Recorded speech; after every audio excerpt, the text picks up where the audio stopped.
That's the answer that most people give, and it's the answer that I would choose. I want to take a look at what's special about these arguments. So let's take a closer look at A2. Hunter Baker argued that the new healthcare system is unjust.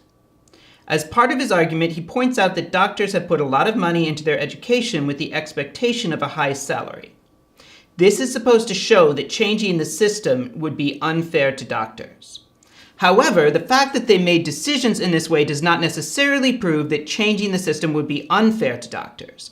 Doctors may be benefiting from an unjust system. Now, what I've done here is not really provide any new evidence or any new warrant. What I've done is spell out clearly the connections between the different ideas and fill in some background detail.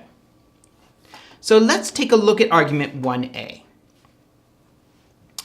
Hunter Baker argued that it would be unjust to adopt the recently proposed healthcare system. Right? So I've told you what his conclusion was, but I haven't told you which part of his argument I'm criticizing. In A2, I spell that out. I say, as part of his argument, he points out that doctors have put a lot of money into their education with the expectation of a high salary. Now, notice something about this sentence. I start off by saying, as part of his argument. If you remember the ideas from the workshop on argument structure, right, I'm using those techniques. Right? What I'm saying is, hey, what I'm about to give you was a piece of evidence, right, from his original argument. Okay, or at least I'm telling you it was something other than the conclusion. What I just gave you is the conclusion. This is a point in the argument. Then what did I do next? I said, well, this is supposed to show that changing the system would be unfair to doctors. So I'm telling you, hey, that thing I just said was part of his argument for the conclusion. That is supposed to be a piece of evidence for this other thing in the argument. Now I say, however, right, the fact that they make decisions in this way does not necessarily prove that changing the system would be unfair to doctors.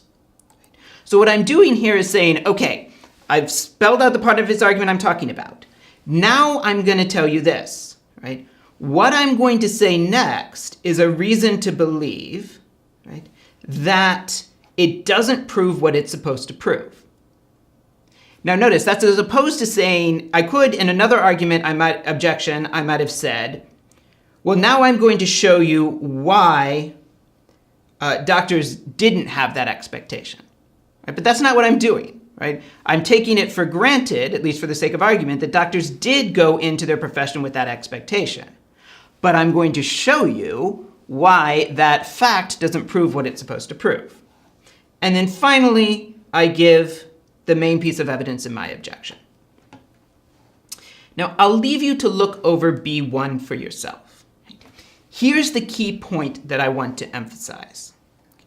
I want to emphasize the point that people tend to just give the evidence for their objection. And they tend to take it for granted that their reader will fill in the gaps. But you can't take that for granted. Right? You need to tell the reader most of the time what point in the other person's argument you want to criticize. Right? And then you can give your reasons, right, for believing that that part of the argument doesn't work.